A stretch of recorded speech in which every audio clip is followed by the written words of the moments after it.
for you connecting with us today on Spirit and Mind. Listen, we've been talking about transitions and life takes us through changes. And Heraclitus, the Greek philosopher, said that change is the constant in life. And so we've been talking about it for some time now because really, to live is to go through transitions in various ways. And we've talked about the realities of geographical transitions. We've talked about developmental transitions. We've talked about social transitions from one social circle to another. We've talked about various types of growth and development. And now we've moved to like, okay, getting into the new place and settling in to this, at least this transition or stage of stability that we have, because you can't argue that life is kind of like this flux between seasons of stability and seasons of transition, and then seasons of stability and then seasons of transition. So we're alternating back and forth because the broadness of our audience. Some of you may be in a place where you've settled in, and others of you may just be experiencing a shift and the feelings of loss and even the feelings of happiness and the mixed emotions, happy sadness, if you will, of life's transition. So we've offered some suggestions real quick, and then Dr. Shepard, just to recap for those, we've talked about the importance of accepting the reality of change, to holding to God's unchanging hand, the role of faith in the midst of transitions. In fact, the hymn writer said, "Time is filled with swift transition, but I'm holding on to the unchanging hand of God, because He's the God who said to Malachi, 'I am the Lord, and I change not.'" So, in the midst of all the changes of life, there is a consistency to the God of our faith. And then, so accept the reality. We talked about acknowledging the grief. Yes, there are some moments I'm changing and I'm going through some shifts and some things, and I'm feeling the loss. We've talked about what I would call a locus of control check, which is really the serenity prayer. Help me to accept the things I cannot change, the courage to change the things I can, and the wisdom to know the difference. And so we've talked just in terms of those about some of the ways that we can help go through the transition, because coping skills are essential, healthy coping skills in the midst of the transition. So that's just a little bit of a recap. Dr. Shepard's going to take us further into today's content and discussion, and we look forward to, again, you can call in at 443-380-2803 or join us in the chat on the streaming line. Thank you, Bishop. And we are so excited that people are already joining us in the chat. And thank you, Angela Perkins and Sandra McCrae, for greeting us. And please go ahead and let us know that you are listening and that you are watching and that you're even listening on the radio. Call into the show 443-380-2803. We want to bust that myth that no one wants to talk about transitions, Bishop. Right. We're going through it, but no one wants to talk about it. But I tell you, where we left off last week was so powerful. I received some messages about last week's show, within the last 2 weeks, and we've been talking about the difference between knowing if you're at a rest stop or the final destination. And that really has been staying with me, Bishop, as we are in transition, as we're on this journey. And we also were looking at King David and how he was living in Ziklag. And we had entitled some of our shows Living in Ziklag. And we had talked about what happens when you're in the place of refuge and it turns into your worst nightmare. Those two questions really stayed with me, Bishop. Knowing the difference, I don't know if the first was necessarily a question, but just knowing the difference between the rest stop versus the final destination, and what happens if you get to that destination as a place of refuge. You were good, you're hiding from the enemy, and then it ends up being your worst nightmare. And Bishop, I really want to stick with that because it resonated with so many different people. Because people find it very hard to know as they're in transition, is this a place where I should make a stop, or is this actually where I should be at and set up camp? Knowing that difference between a rest stop and the final destination. And I'll just lead off real quick and then Bishop will take over.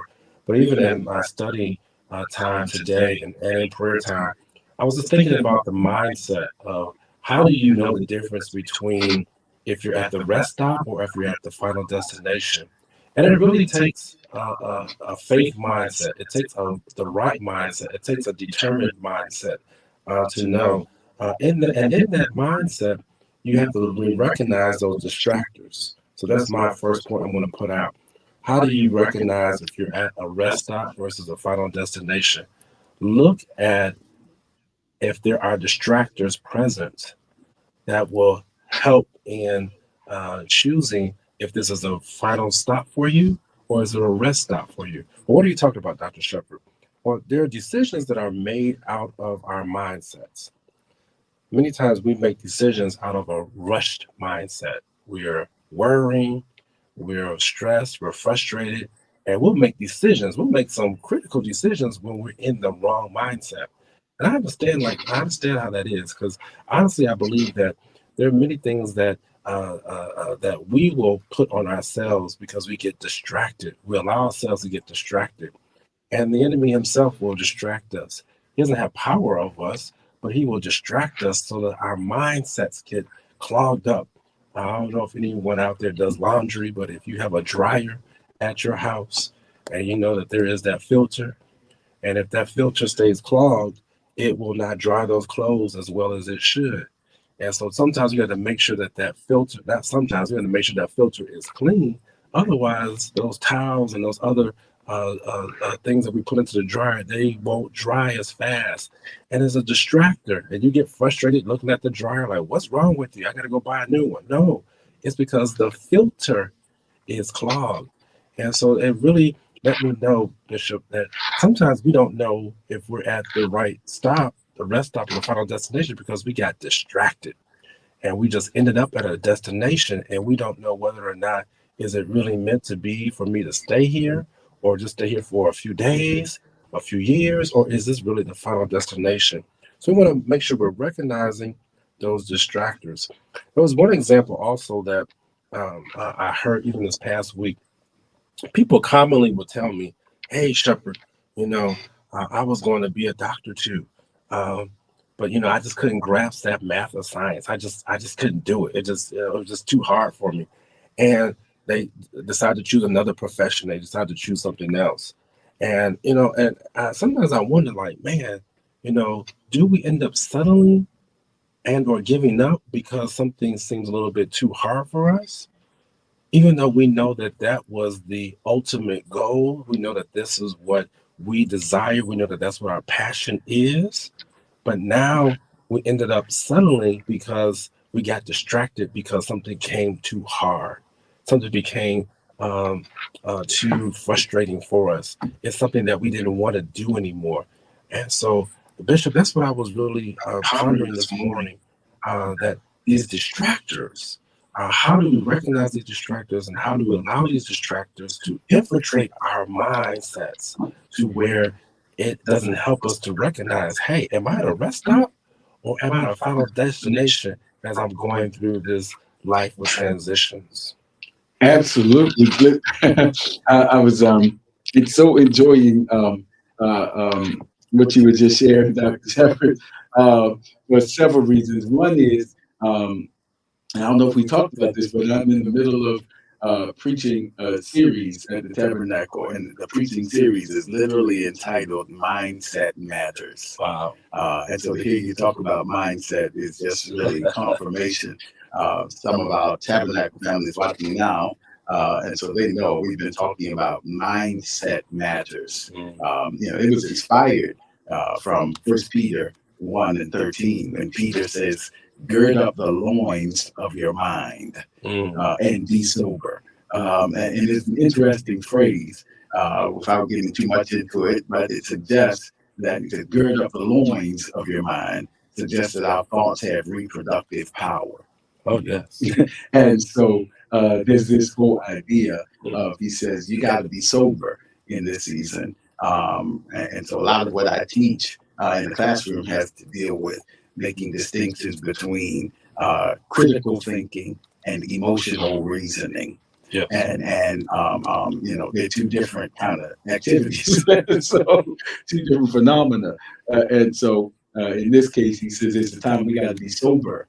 We got to gird up our minds. We have to be critically engaged in thought about our next move and not just driven by our emotions. Emotions are real, but we have to be able to work through them so that our decisions are intentional and have strategy to them. And so some of the things we have to do with that.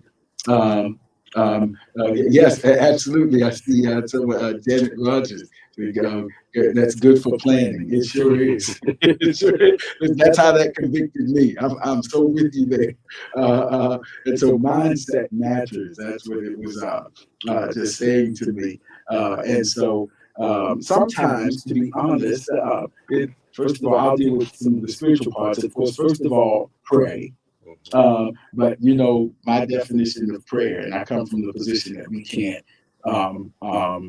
cheapen what prayer is in terms of just thinking of it as a drop off kind of thing, like we're driving through the drive through.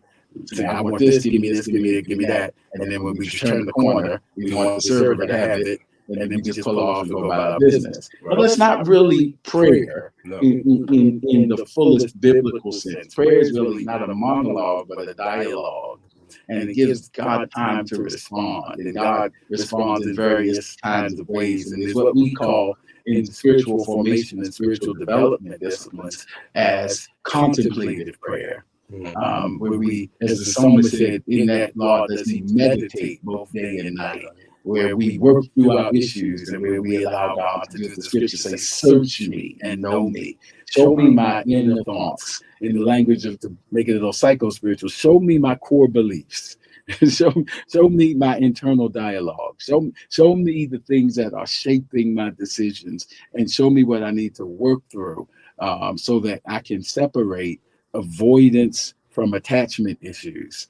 Because when we're talking about whether I should stay in this place or whether I should go from this place, usually one of those are influencing. I'm either overly attached and don't want to let go, or I'm avoiding a difficult situation that I'm not supposed to leave, but I'm supposed to work through. But my avoidance issues are causing me to flee, which is a trauma response.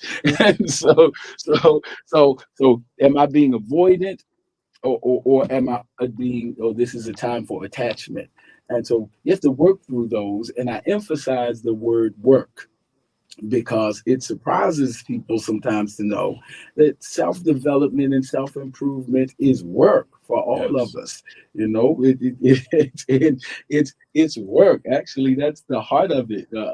There's middle phase work. That's there's intro and intake, and then there's termination. But between intake and termination, there's middle phase work where we're working and seeing our stuff. And so that's very relevant when it concerns our environment. Am I attached? Am I avoidant? If I am attached, how am I attached? Am I anxiously attached? Am I secure in my attachment in this place? If not, I may become avoidant. And so I'm not answering any of these questions for anybody. It's just laying out the things that have to be considered as we gird up the loins of our minds to be sober about, is it time to leave Ziklag or is it time to work through? And if we stay with that text, and real quickly, David did both. There were times when he did work through some issues with King Achish, when he said, listen, I got to learn to live among these Philistines for a minute and work with them and work through them. So that means I still have an assignment here. I still have an attachment here, but I got to do some relationship work. I need some social intelligence to kick in. I got to have some critical conversations and even maybe some difficult conversations, but they can be helpful. So it's not time. And then the crisis comes, and I'll end right here, because oftentimes opportunities to grow come in the forms of crises.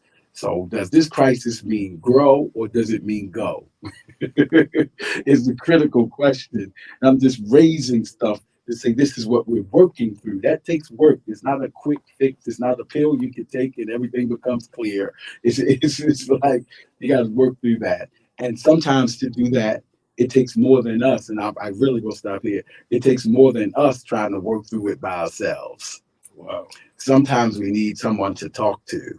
Sometimes we need a pastoral care provider. Sometimes we need psychotherapeutic services. Sometimes we need both. Yes. So a critical collaboration, if you will.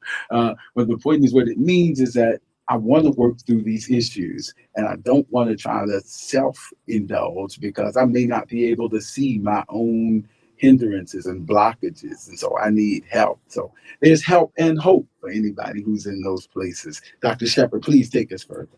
And thank you, Bishop, for laying that out so clearly. Is that as you are deciding, really look and see, are you avoiding or something that may be attached that you are trying to hold on to? You know, as Bishop said, we're not trying to necessarily give advice to what you need to do right now. We're trying to help you to make the assessments.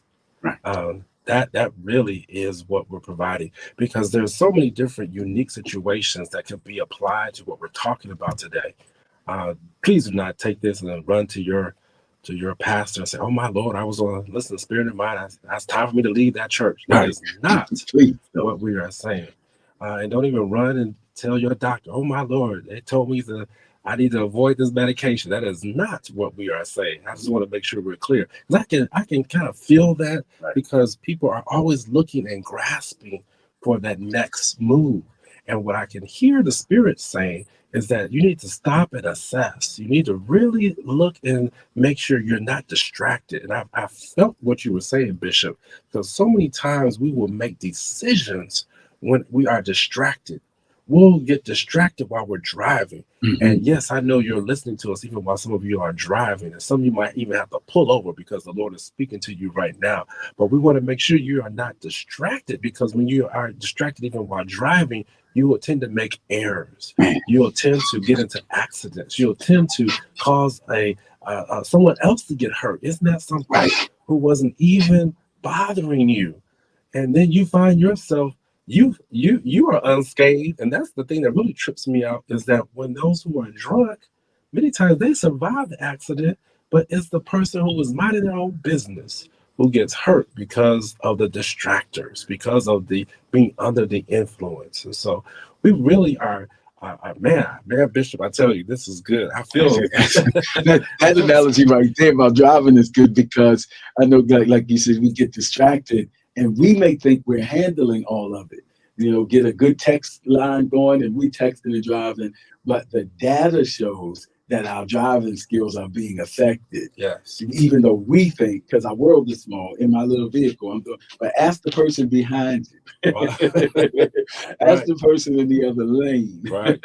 And they will have a different, man. That analogy will preach. But keep Yes, sir. Because even when you are distracted like that, you can't even stop. They even have shown that when you're distracted like that, you literally go almost a whole football field before you realize that it's time to make a stop. And so that is so important. Let me just tell you something. There's something that I've heard even played on this radio station that Bishop Jakes says. I'm not sure if it's a direct quote, but it says there's nothing more powerful than a changed mind. That is so true. Mm-hmm. There's nothing more powerful than a changed mind. How does that flow with this, Dr. Shepherd? We're talking about mindset matters. And so in this year 2024, which has been difficult for many of you all, I know that. I've even expressed on here personally how it's been difficult for me. But I want to let you know that my mindset matters. My mindset matters. That's how I'm able to be on this show each week, being able to deposit the faith, be able to give out the words of encouragement. Bishop is here to give out the words of encouragement, because even though we go through, we still have to have a determined mindset as we go through these transitions. I tell you, I'm not the same person even when I started January 1st of 2024, and now it's March 2nd. And let me say, in that, there have been some changes that have occurred, and there have been some distractions. So we want to make sure that we do not yield to those distractions, but we want to make sure that we are living according to faith. And Bishop, please take it out from here. Listen, so we're about to go. We're out of time. Well, listen, we hope Spirit of Mind's been a blessing to you, and we hope you got the core pieces. We'll pick up because Angela Perkins raised a great question: how can we help someone who's dealing with this place? And we'll pick up there perhaps next week. Listen, so we've done both. We count not ourselves to have apprehended. Here's my closing thought: I've done both. I've overstayed some stuff because I was attached when it was time to move from Ziklag. It's human, and I've left too early because avoidant issues kick in. It doesn't make us bad people; it makes us human. But there's help and hope for us, and that's the good thing. And we'll stay there and pick up there by the grace of God, because it's by the grace of God we look forward to seeing you the very next time right here on Spirit in Mind.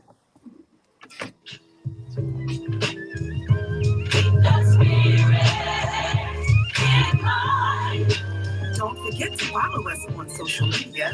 We're on Facebook at Spirit in Mind, and we're also on Instagram at Spirit in Mind Live. Join us next time for a new episode of Spirit in Mind.